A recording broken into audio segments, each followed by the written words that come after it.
Thank you all very much for joining me. And I want to discuss today the extraordinary election that took place in Michigan yesterday. And let me begin by congratulating Will Lawrence, Donovan McKinney for their great congressional victories, and of course, Dr. Abdul El-Sayed for his victory in the Democratic Senate primary. Last night, in my view, in the so-called purple state of Michigan, a tectonic shift took place in American politics. That's what I believe. With an historic voter turnout, the largest voter turnout in Michigan primary history, the people of that state stood up to an unprecedented onslaught of billionaire money, close to $70 million in ads coming from super PACs like AIPAC and others. And despite that onslaught of money, they voted for a progressive candidate who has the guts to take on the oligarchs and fight for working people and for a sane and moral foreign policy. And let's be clear, what we saw in Michigan yesterday is absolutely consistent with what we have seen in election after election, in state after state, all across the country. We've seen it in Arizona, in New York, in New Jersey, in Ohio, Pennsylvania, California, Montana, Colorado, and elsewhere. The people of America want change. They want real change.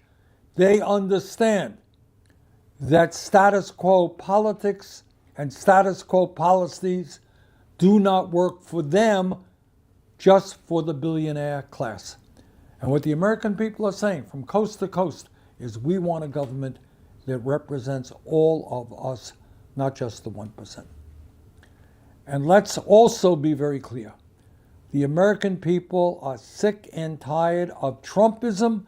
There is a reason why his poll numbers are going down and down and down. Because they are disgusted with his authoritarianism, his contempt for the Constitution, his lies, his corruption, his narcissism, and his terrible and illegal wars. War in Iran, killing thousands of people, including 18 U.S. servicemen, massive economic turmoil all over the world. But here's the main point that I want to make today. As we go forward as progressives, it is not good enough to just be anti-Trump. Yeah, we got to lead the effort against this most dangerous president, but we have got to do more than that. We need a Democratic Party which is driven by grassroots activism, by working people, by young people, by people of color, and not a party dominated, as is the case now, by a small number of wealthy campaign contributors and their consultants. So what you're seeing now all over the country, really, in a very profound historical way, is a transformation of the Democratic Party from a top-down party to a party where ordinary people are making the decisions, selecting the candidates they want to represent them. So what does all of this mean for the immediate future? It means that we've got to do everything that we can to make sure that Democrats gain control over the House and the Senate in this November's election. We've got to put a check on Trumpism. But it is not good enough to just check Trumpism. We need an agenda that represents the needs of a struggling working class and that will improve the lives of ordinary Americans. So what does that mean? Let's be very specific about it.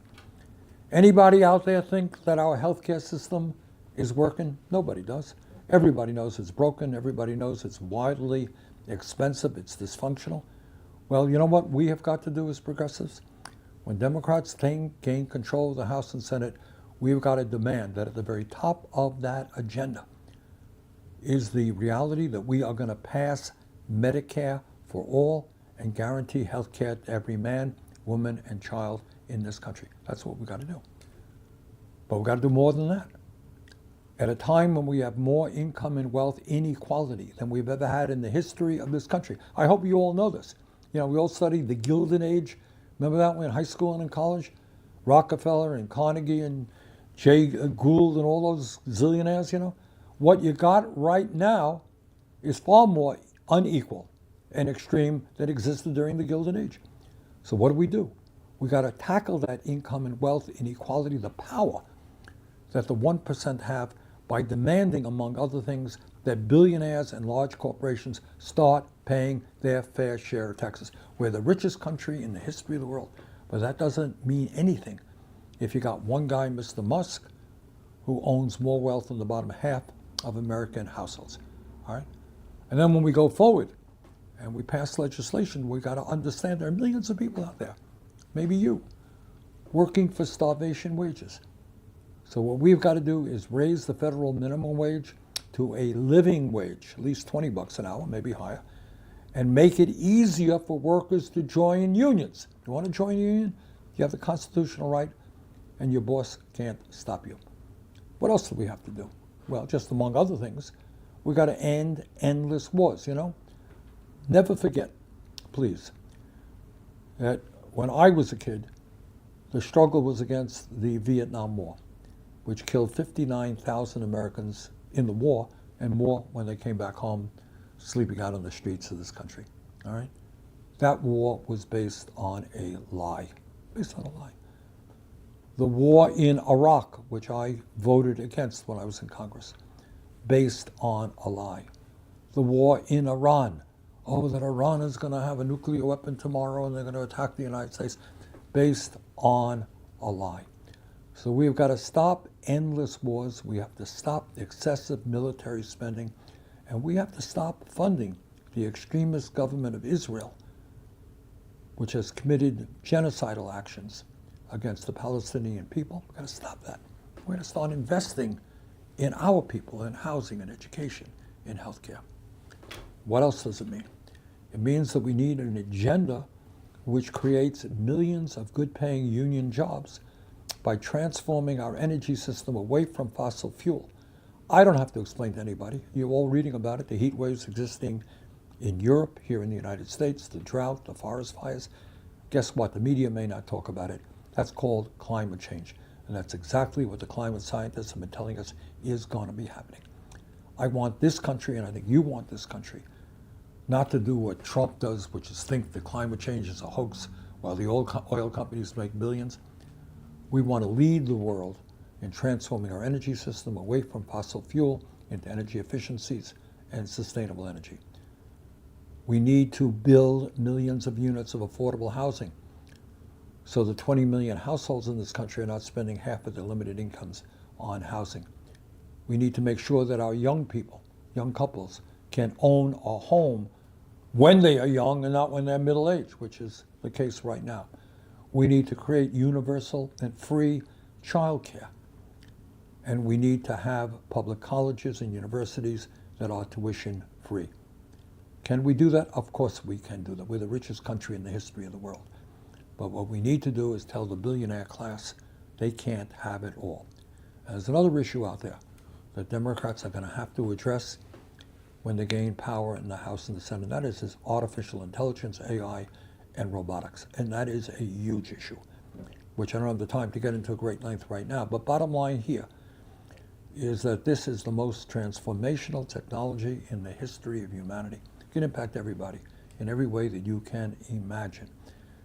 And right now, those technologies, robotics, AI, are being pushed by the wealthiest people in the country, the Musk, Zuckerberg, Bezos, Ellison, these very, very wealthy guys. And let me tell you what you already know. They're not staying up nights worrying about you.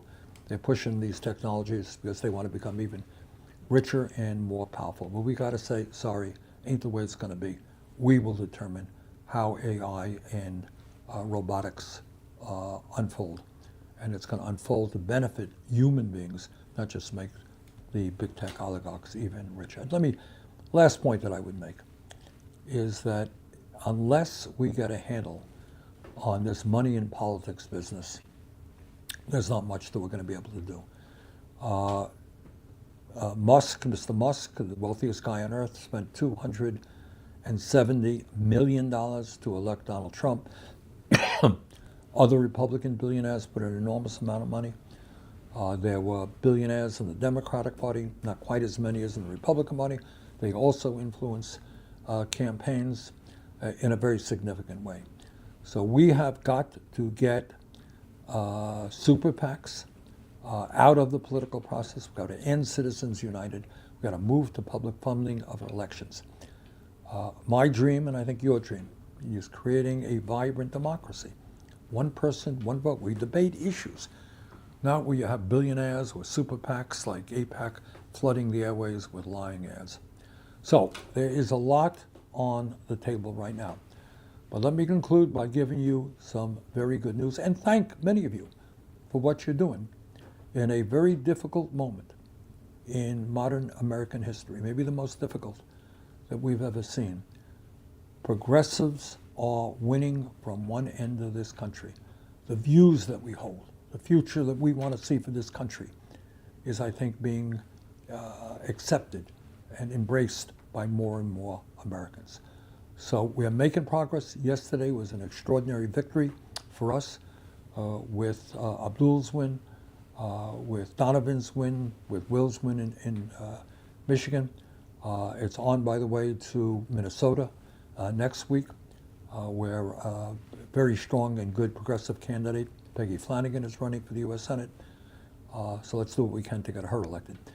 But thank you all very much for what you're doing. Let's go forward together. Thank you.